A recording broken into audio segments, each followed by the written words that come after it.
अफगानिस्तान में तालिबान की नई सरकार का नया रूप पिछले हफ्ते ही दुनिया के सामने आने वाला था, लेकिन अब बताया जा रहा है कि सरकार बनाने में तालिबान को कुछ वक्त और लगेगा। दरअसल नई सरकार के गठन को लेकर तालिबान के प्रवक्ता जबीहुल्लाह मुजाहिद से सोमवार को हुई प्रेस कॉन्फ्रेंस में सवाल पूछा गया, लेकिन उनकी तरफ से कोई ठोस जवाब नहीं दिया गया है। इस वजह से कहा जा सकता है कि नई सरकार के लिए अफगानिस्तान की जनता और दुनिया को अभी और इंतजार करना होगा। और इसी बीच कुछ ऐसी अहम खबरें भी आई हैं जिसमें अंदाजा लगाया जा रहा है कि सरकार गठन में कुछ अड़चनें आ रही हैं। दरअसल पाकिस्तानी खुफिया एजेंसी ISI के प्रमुख लेफ्टिनेंट जनरल फैज हमीद शनिवार को काबुल पहुंचे, जहां काबुल पहुंचने पर ISI चीफ ने कहा कि फिक्र मत कीजिए, यहां सब कुछ ठीक होने वाला है। लेकिन जब उनसे ये पूछा गया कि क्या वो तालिबान नेतृत्व से मिलेंगे, तो उन्होंने अफगानिस्तान में पाकिस्तान के राजदूत मंसूर अहमद खान की तरफ देखते हुए कहा कि मैं अभी यहाँ पहुंचा ही हूँ, हम अफगानिस्तान में शांति और स्थिरता के लिए काम कर रहे हैं। वहीं लेफ्टिनेंट जनरल फैज हमीद के काबुल पहुंचने के बाद से तालिबान की नई सरकार बनने में देरी के पीछे पाकिस्तान एंगल की चर्चा हो रही है, जिसके बाद अब ये जानना जरूरी हो गया है कि आखिर वो कौन सा गुट है जिनका झगड़ा सुलझाने के लिए ISI चीफ काबुल पहुंचे हैं। जानकारी के मुताबिक तालिबान की अंदरूनी गुटबाजी में 3 नाम प्रमुखता से सामने आ रहे हैं।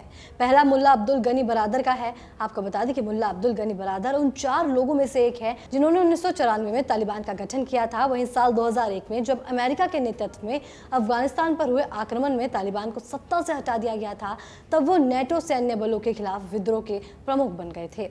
बाद में फरवरी 2010 में अमेरिका और पाकिस्तान के एक संयुक्त अभियान में उन्होंने पाकिस्तान के कराची शहर से गिरफ्तार कर लिया गया था और वो 8 साल पाकिस्तान की जेल में रहे थे। वहीं अगर बात करें दूसरे नाम की, तो दूसरा नाम है हिब्बतुल्लाह अखुंदजादा का। अखुंदजादा अफगान तालिबान के नेता हैं जो इस्लाम के विद्वान हैं और कंधार से माने जाते हैं। माना जा रहा है कि उन्होंने ही तालिबान की दिशा बदली और उसे मौजूदा हालत में पहुंचाया, जिसके बाद फिलहाल तालिबान प्रमुख वही हैं। 1980 के दशक में उन्होंने सोवियत संघ के खिलाफ अफगानिस्तान के विद्रोह में कमांडर की भूमिका निभाई थी, लेकिन उनकी पहचान सैन्य कमांडर के मुकाबले एक धार्मिक विद्वान की ज्यादा है। जिसके बाद तीसरे नाम की बात की जाए तो तीसरा नाम है हक्कानी समूह के प्रमुख सिराजुद्दीन हक्कानी का। बताया जाता है कि काबुल पर तालिबान का कब्जा होने में महत्वपूर्ण भूमिका सिराजुद्दीन हक्कानी के भाई अनस हक्कानी ने निभाई थी। वहीं पंजशीर इलाके में तालिबान के खिलाफ विरोध और अस्थिरता भी सरकार बनने में देरी के पीछे तीसरी वजह है।